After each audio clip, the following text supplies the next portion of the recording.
Yo, what's up? We out here, another video, and I wanted to talk about kind of an extended reflection on my trip out to Washington State into Spokane just over a week ago now. And this topic, it's centered on this question: what is your bearing?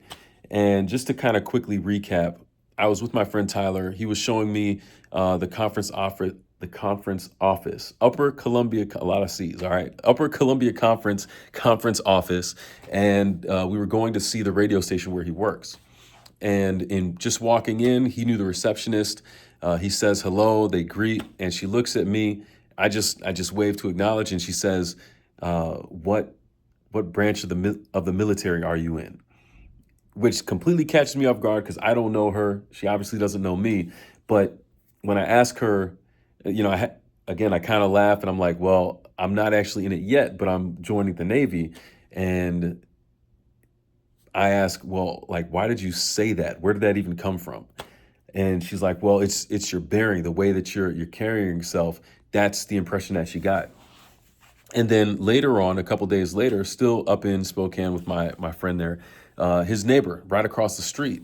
We go and meet him, and his first thing, I again wave as I'm approaching, and his first words to me are, "What branch of the military are you in?" And just having to laugh, and it was a cool confirmation moment, as I said in the other video. But when it comes to things like that happening, I what is your bearing? What is your bearing? I guess there isn't really that much to say about it outside of what kinds of things are we putting out there, and are we really intentional about the things that we put out there, or are we just like existing? Sometimes, and here's the reason I say this, all right?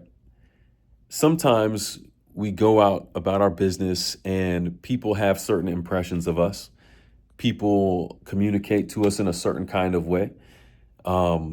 Some people may speak down to us. Some people may speak up to us. Some people might act like we're this or we're that, or the impression might be that we have this kind of temperament, that we're upset and that we can't handle things. There's all different kinds of things that people might assume or infer about us when they communicate with us. And a lot of that we can read in the body language. But I think most of the time, let's say in these two cases here, it was something very pleasant for me to hear that these two individuals that I don't know from Adam were able to look at me and say something that matched with something that I agreed with and that I'm actually doing. But how many times does that happen in situations where it isn't something that we disagree with? All right. A light example would be that I'm an introvert. And nobody I tell that I'm an introvert, it does not matter how well they know me. It doesn't matter how long I've been around them. Nobody that I tell that I'm an introvert believes me that I'm an introvert.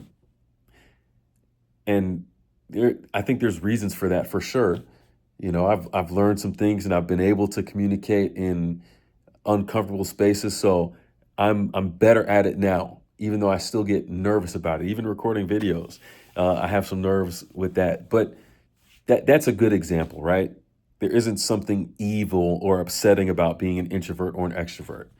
But what about when somebody says they can't talk to you because you get upset and you lash out at people all the time? What if people say that they can't share something with you because you're the gossip? What if people say that they don't want to work with you in class projects because you're the freeloader? Those are not nice things. Those are not nice things for people to either assume or infer. And it can be very rude in some cases, but where does it come from? It takes two to tango, right? And some people do throw some things out there about people that they have no clue about, and that's wrong. But a lot of times, things that we experience in life are actually reflections of what we're projecting out into life, right?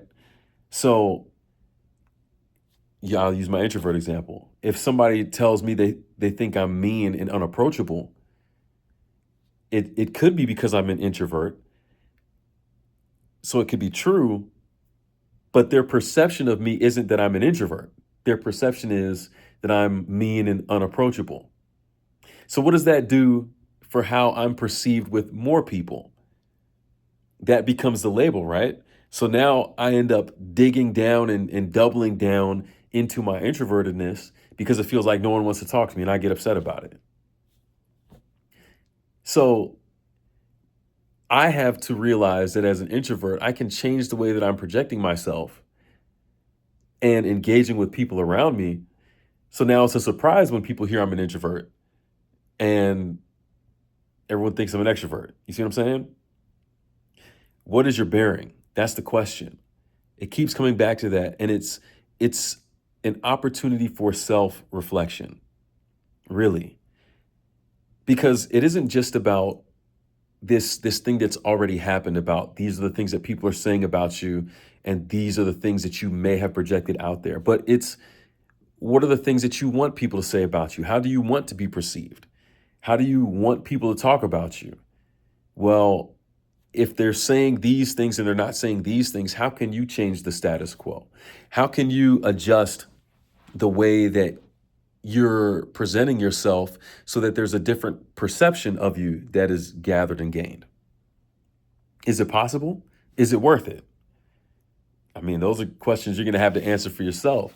But I think it's something worth considering because more often than not, I think about this from a self-esteem aspect, uh, particularly because as an introvert,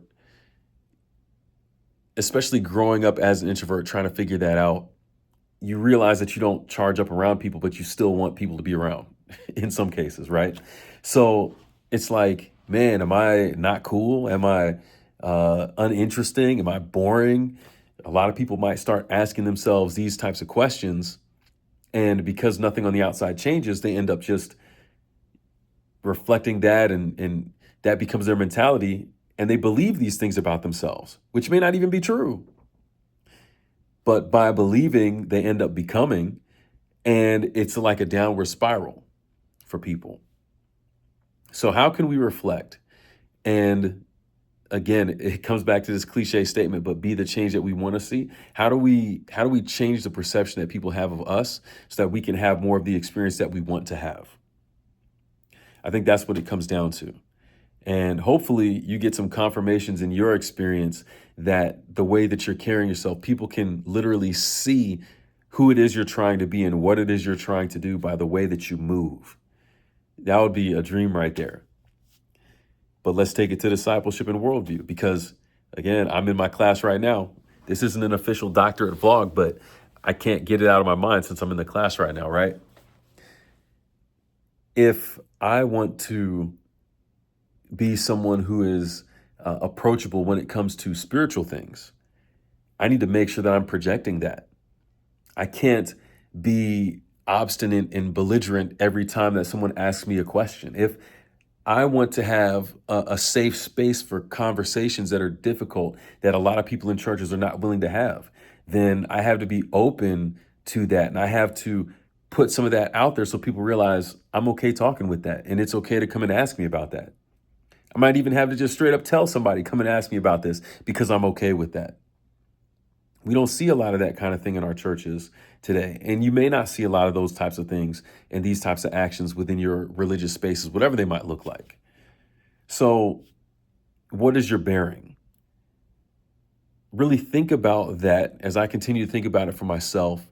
Think about who you want to be, who not just who you want to be and who you want to serve and what you want to do, but how are you being perceived and how are the things that you are doing right now contributing to the way that you're being perceived? Be open to that question, open to that discussion. It can be a little hard to reflect on it and say, ooh, I should probably change that. But I think it'll be worth it. I think it'll be worth it. But yeah, that's all I got for this one. If you made it this far, good on you, because I feel like I was all over the place. But yeah, I'll catch you in another video, all right? Peace.